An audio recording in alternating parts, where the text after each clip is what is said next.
Hello everyone and welcome to my channel. In this video I wanted to do an honest review of the brand new luxury resort in Belek, Turkey that opened recently in June 2024. We stayed there in October 2024. We paid with our own money, so this review is not sponsored. So let's start with the rooms. As you can see, the rooms are brand new, they're clean and very beautiful. They are decorated in a kind of bohemian design, and we stayed in a deluxe room that had a sea view and the view of the whole kind of property of the whole resort. So let's talk about the territory of the resort. I would say it is on the smaller side. So if you like walking around, that might not be the best option for you because there is generally not many places you can walk to. You can of course walk on the beach. You can walk the whole stretch of the beach. You can walk to the right, to the left, but there is nowhere to walk on the territory of the hotel besides kind of walking to the kids club and to around the pools. But the territory, even though it is small, it's also very beautiful. Also, on the positive side, a small territory means that it takes very little time to go from the room to the beach. It takes probably around 5 minutes from the door to the beach, which is a good thing if you have little kids.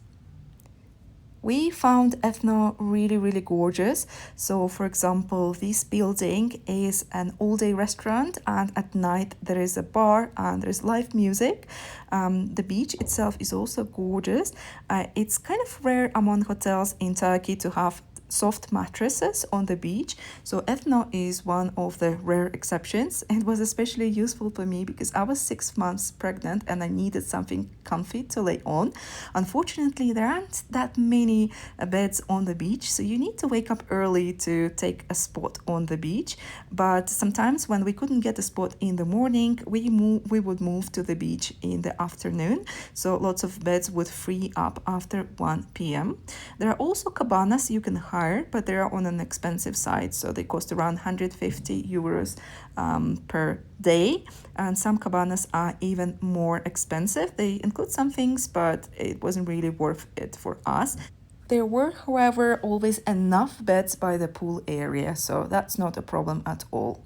All the beds on the beach and by the pool have QR codes, so you don't actually need to stand up and go to the bar to order any drinks and sometimes even snacks. But if you want to eat properly, you have to go to either one of the a la carte restaurants next to the beach or the main buffet. We got tired of the buffet, so we ate a few times in the restaurants by the beach, and we were actually very surprised by the quality of food because the dishes were different at every restaurant, but they were really delicious. In total, there were 4 restaurants where you could grab quick lunch. You didn't need any reservations to eat in any of those places. And our favorite was the Greek restaurant located by the adult-only pool. We were so surprised by the presentation of the food, by its quality. And honestly, the food was kind of London restaurant level. Breakfast you could get in one of the a la carte restaurants or at the buffet. And for dinner, there were plenty of options, but unfortunately they were all fully booked for the all 4 days we were staying at the hotel, so we couldn't get any. There were only sort of supplementary restaurants where you needed to pay extra. They were available, but we just didn't feel like it was worth it, so I cannot tell you anything about them. There was also an interesting tea bar and lots of different cocktail bars. This one was the Mayfair cocktail bar that was absolutely gorgeous. I was pregnant, so I was trying mainly the mocktails. They could prepare all the cocktails that they had in the menu without alcohol, so I definitely took advantage of that. There was also a very nice coffee bar located on the ground floor. They could do coffee, like ice lattes and those cups. The bakery was absolutely stunning, so look at those pastries. And they also had elaborate desserts like in a proper patisserie. and they also had an artisan chocolate bar. So I think the desserts were definitely a strong side of the hotel.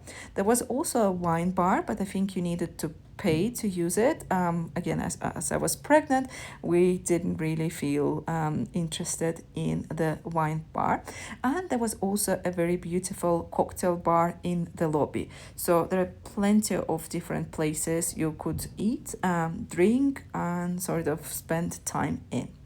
But now let's talk about the star of the show, the buffet. So I can honestly tell you that this was the best buffet I've ever seen in my life and I've ever eaten at in my entire life.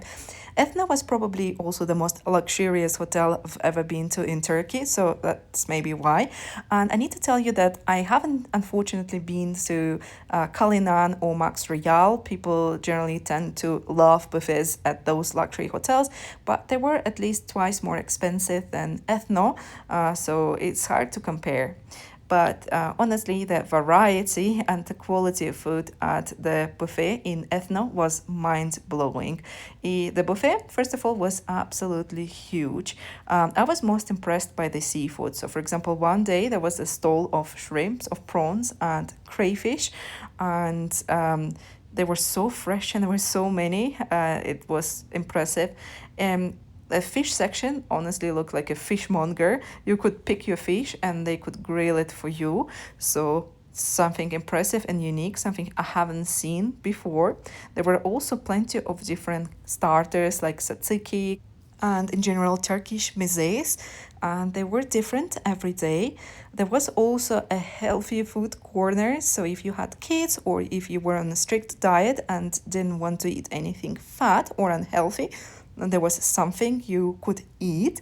There was always a corner of unique dishes and Turkish food as well. So, for example, this one day I was filming, there was manti. Manti Kayseri. I think it's like a little Turkish manti, like dumplings filled with meat. And there was also even an Indian corner. One day we tried a very delicious curry there, and they also had tikka masala one day. Another day they had kind of Thai dishes there, so always a variety. And there were lots of fresh fruit. There weren't that many exotic fruits, but Turkey doesn't grow exotic fruits, so that's natural. So you probably wouldn't expect anything super exotic from Turkey. If you like baklava, they had plenty of it and it was delicious, absolutely gorgeous.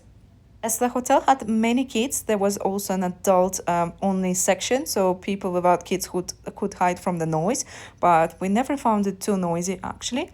And my favorite section of the buffet was this sushi section, but I could unfortunately only eat vegetarian sushi or the sushi with cooked fish because I was pregnant. But Pepe tried a lot of sushi, and the sushi was actually really, really delicious.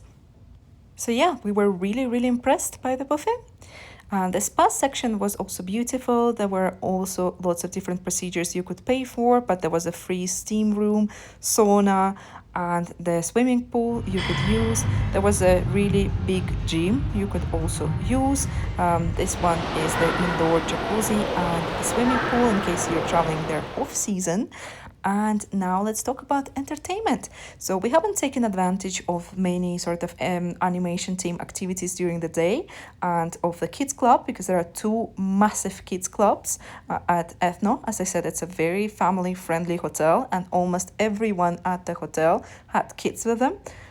But if you're an adult, again, it wasn't really noisy at all, so we enjoyed our stay there without kids. And we also enjoyed the entertainment. The quality of the shows was really impressive. So most of the shows were not performed by an in-house animation team of the hotel. They actually invited proper show, like The Fire of Anatolia. It was a 30-minute show. Another day there were professional dancers that clearly also performed at a very, very high level. So that was very impressive, actually. Some shows were hit and miss. For example, there was a J-Lo dancing show that we didn't enjoy too much. We actually left quite early, but it was not a problem at all. In the evening, there was generally live music or DJ. DJ stopped playing, I think, at around 11 p.m. or 12 p.m. So it wasn't too noisy, even if your window sort of was kind of close to that beach bar. We also enjoyed that a lot. The hotel actually looked very, very beautiful at night, so that's how it looked. Overall, I can say we enjoy this hotel and I would totally come here again. Now we have a little one, so it would be interesting to see how does it feel to go here with the kids. The only weak side of the hotel was probably the service, but that's because most of the people working there were quite new. But overall, I can totally wholeheartedly recommend this hotel, and if you have any questions, please let me know in the comments and I'll try to answer them. Thanks for watching and see you guys in the next video. Bye.